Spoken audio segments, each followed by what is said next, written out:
Bienvenue dans notre méditation « Sa grâce nous suffit » qui a pour titre « Nous coulerons ensemble ».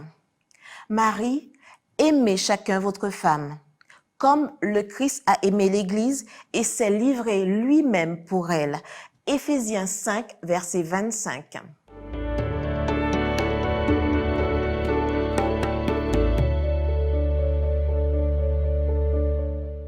Paul utilise l'image du mariage pour illustrer le lien entre le Christ et l'Église.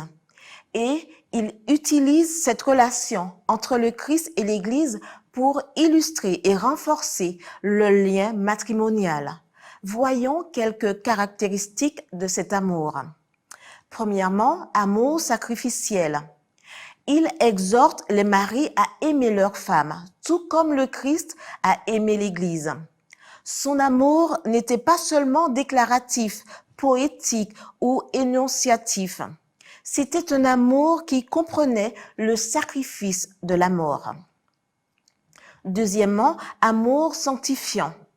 Nous sommes sanctifiés par la parole, par la vérité et par le Seigneur, mis à part pour un usage sacré. Troisièmement, amour protecteur. C'est celui qui soutient et qui prend soin. Quatrièmement, amour fidèle. Il y a un contrat d'amour et de fidélité. Seul le Christ en garantit l'accomplissement fidèle.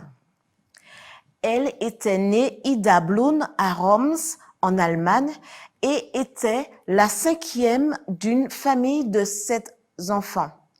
En 1871, elle épousa Isidor Strauss. Ils eurent 7 enfants. Ils se trouvaient tous deux en Europe à l'époque.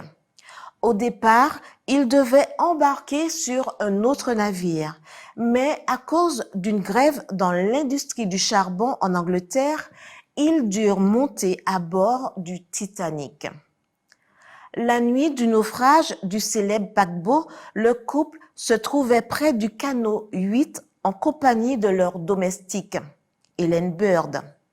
Bien que l'officier responsable ait essayé de le convaincre de monter à côté d'elle, Isidore refusa d'embarquer alors qu'il y avait des femmes et des enfants sur le pont.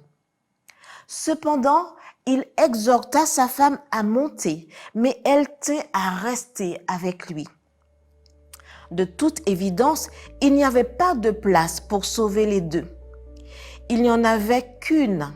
En face à l'imminence du naufrage, chacun essayait de convaincre l'autre. L'amour faisait que chacun donnait la priorité à l'autre, et par amour, aucun des deux ne voulait être sauvé sans l'autre. Personne ne put les convaincre. Selon les témoins, leurs derniers mots furent « Nous avons vécu 50 ans ensemble. Si nous ne pouvons plus continuer à vivre ensemble, nous allons mourir ensemble. » Et se prenant dans les bras, ils coulèrent pour toujours.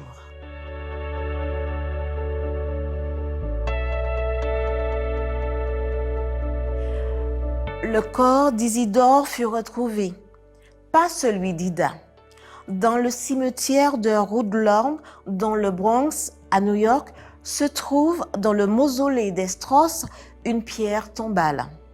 On peut y lire le verset 7 du chapitre 8 du Cantique des Cantiques de Salomon. Les grandes eaux ne peuvent éteindre l'amour et les fleuves ne le submergeraient pas. Amen.